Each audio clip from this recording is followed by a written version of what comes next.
عزیز دوستوں، پروگرام میں سواگت ہے۔ عزیز دوستوں، لندن کے میئر کے الیکشن میں اب صرف 4 دن رہ گئے ہیں اور یہ ہے کہ الیکشن قریب آتے جا رہے ہیں۔ الیکشن شروعات میں تو یہ ہوا تھا کہ صادق خان کی لیڈ بہت زیادہ نظر آ رہی تھی، صادق خان بہت زیادہ آگے تھا۔ مین کینڈیڈیٹ جو صادق خان کے مقابلے پہ سوزن ہال کنزرویٹو پارٹی کی، وہ کافی پیچھے نظر آ رہی تھیں، لیکن سوزن ہال کی کیمپین کافی تیز چلی اور اس نے پورے لندن میں بہت زبردست قسم کی کیمپین چلائی، گراؤنڈ پہ بھی، سوشل میڈیا پہ بھی اور باقی سارے ایریاز میں بھی۔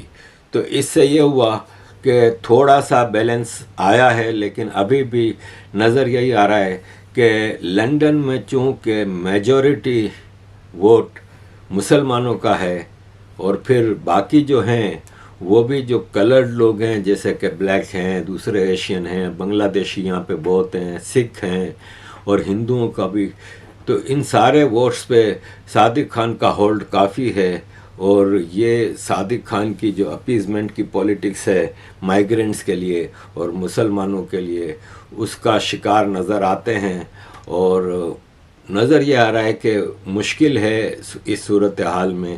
اس وقت آپ یہ دیکھیں کہ یہاں پہ جو وار میموریل ہوتے ہیں ان کے اوپر فری فلسطین کے نعرے لگا دیے جاتے ہیں اور جھنڈے لگا دیے جاتے ہیں، تو یہ پوزیشن آ گئی ہے کہ یہ ایک پتھر ہے جو کہ وار میموریل کا پتھر ہے، ہولوکاسٹ میموریل گارڈن کے اندر، اس کو پردہ کرایا گیا ہے، برقع پہنایا گیا ہے۔ اس حد تک سچویشن آ گئی ہے لندن میں۔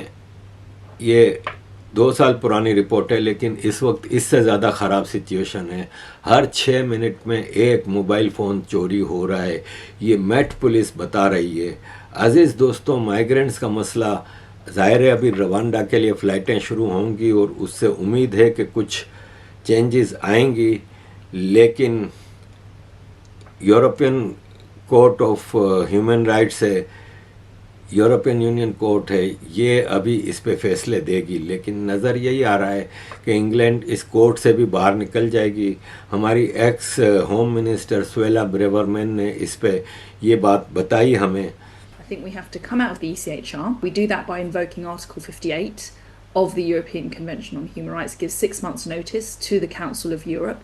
I think we have to pass a tightly drafted piece of legislation which takes us out of the ECHR, which repeals the Human Rights Act, which is a domestic piece of legislation which incorporates the ECHR into British law. And we then legislate for a British Bill of Rights. So I'm not talking about scrapping rights and, a race to the bottom. I believe very much that we've got a rich tradition in the United Kingdom of protecting rights and civil liberties. But I believe it should be English courts, English judges, and English law that is the law of the land, not an international framework, which I'm afraid, despite its noble intentions, it was drafted in the aftermath of World War II, and I don't disagree with any of the text of the convention. The court has now become politicized, interventionist, and obstructive. عزیز دوستوں، London میں crime کی situation بہت زیادہ خراب ہے۔ 1 million سے زیادہ British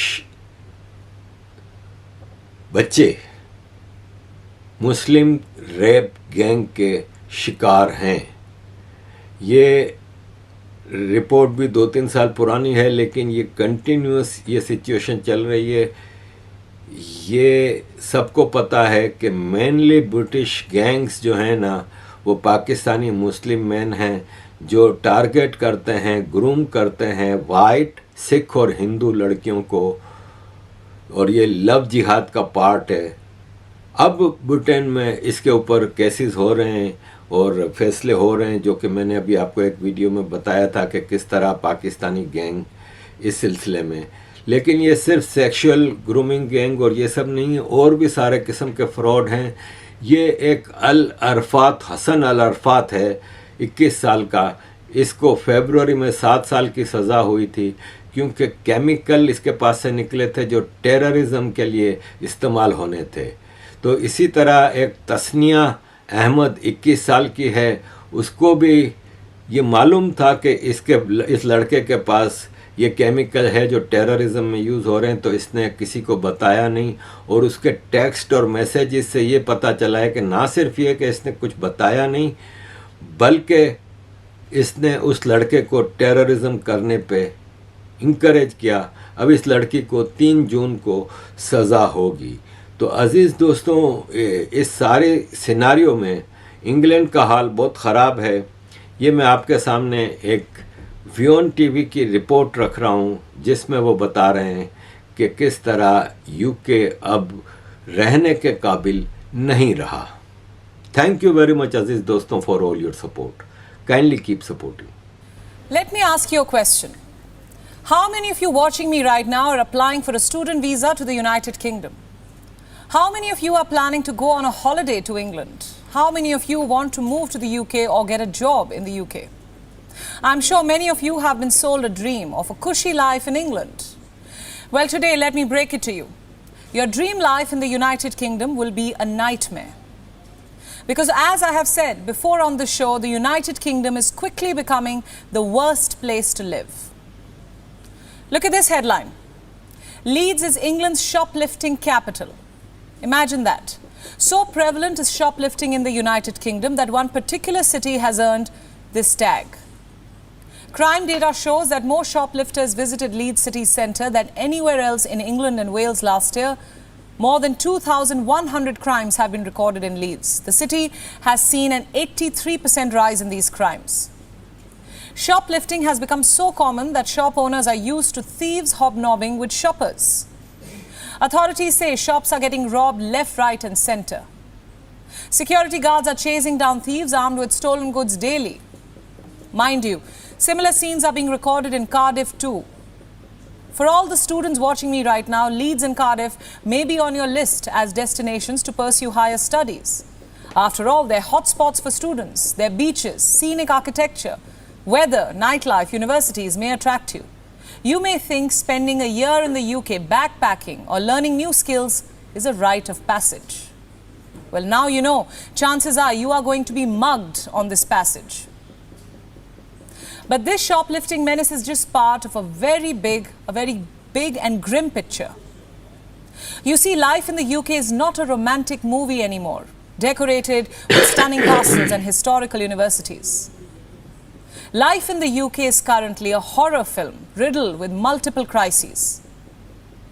A recession, food shortages, crippling cost of living, a failing government healthcare system. All these crises have spiraled out of control and Rishi Sunak's government is drowning in a sea of trouble. Meanwhile, the UK's private sector is enduring its most rapid rate of job cuts since the global financial crisis. Basically, companies are firing people left, right, centre. This is what data from S&P has shown. It says the nation could be sliding towards a recession. Still hoping to travel to London for that dream job? I would think again. Let's talk about food shortages now. A few months back, basic amenities became luxuries in the United Kingdom. Major supermarket chains had to put a cap on how many tomatoes and cucumbers you could buy. Why? Because they couldn't keep up with the demand. Unusual weather and Brexit were blamed for Britain's salad crisis. Let's talk about healthcare now. NHS, or National Health Service, it's a source of pride for the United Kingdom. The nation's publicly funded healthcare system. Well, guess what? Patients in England are waiting up to 2.5 years for diagnostic tests. I'm not talking about surgeries here, but simple tests, an ultrasound, an MRI, a CT scan. And yes, these tests are life-saving, as we all know. But imagine having to wait for more than 2 years for a CT scan. It gets worse. Who can forget about the ongoing strikes? UK's health professionals have taken to the streets to demand better pay, and the healthcare system has collapsed. The never-ending NHS strikes have forced hospitals to cancel more than 1 million appointments. Imagine that. Junior doctors are walking out. Consultants are cancelling appointments. Nurses are on strike. So who will tend to the patients? Would you be comfortable with your child living in the United Kingdom under such circumstances? Do you trust that he or she will be tended to in a medical emergency. I started this story by talking about shoplifting. I end this story with another statistic about Britain's shoplifting crisis. Guess what? So crippling is the cost of living crisis in the United Kingdom that 1 in 10 young adults has admitted to stealing items from supermarkets. And no, they're not shoplifting designer goods. They say they're trying to survive, to make ends meet. Some are stealing milk and cheese. Others are stealing children's medication. Are these anecdotes of a beautiful life? So I have said it once and I say it again, the UK is fast becoming one of the worst places to live. But it's definitely the best place to live for shoplifting.